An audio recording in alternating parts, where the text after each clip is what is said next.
Dans la cohorte Nutrinet, nous avons observé des liens entre la consommation d'aliments ultra-transformés et des risques plus élevés d'avoir un cancer, en particulier le cancer du sein, des maladies cardiovasculaires, que ce soit des maladies cérébrovasculaires donc, qui touchent le cerveau, ou même coronariennes, donc, qui touchent plutôt le cœur. Nous avons également observé des associations avec un risque plus élevé de diabète, de type 2, de mortalité et de symptômes dépressifs. Un aliment ultra transformé, c'est un produit qu'on trouve en particulier dans les supermarchés qui peuvent contenir des substances qu'on ne trouve pas couramment dans nos cuisines domestiques. Du sirop de maïs, des amidons modifiés, des huiles hydrogénées, etc. Donc ça c'est pour les substances qui sont dérivées de l'alimentation.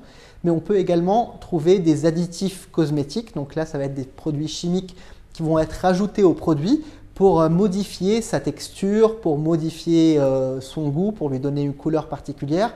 Donc on va trouver parmi ces additifs-là des colorants, des émulsifiants, des édulcorants, des exhausteurs de goût, etc. Il y a plusieurs catégories ou exemples d'aliments ultra transformés. Donc on peut citer par exemple les nuggets de poisson, les nuggets de poulet, les céréales de petit déjeuner qui sont transformées avec ajout de colorants, etc.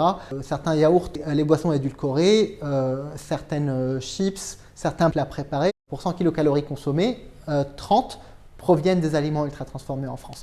Bien évidemment, plus on augmente sa consommation d'aliments ultra transformés, plus notre risque d'avoir des maladies chroniques va augmenter. Nous avons observé dans la cohorte Nutrinet qu'une consommation plus élevée d'aliments contenant des nitrites et même donc des apports plus élevés en additifs alimentaires nitrités sont associés à une augmentation de risque de cancer, en particulier le cancer de la prostate. La recommandation nutritionnelle de Santé publique France, donc du Programme national nutrition santé, recommande de ne pas dépasser 150 grammes par semaine de charcuterie. Donc ça revient presque à 6 tranches de jambon. Si on est dans des consommations de cet ordre de grandeur, on est sûr d'avoir une consommation sans risque ou en tout cas à risque modéré d'avoir un cancer.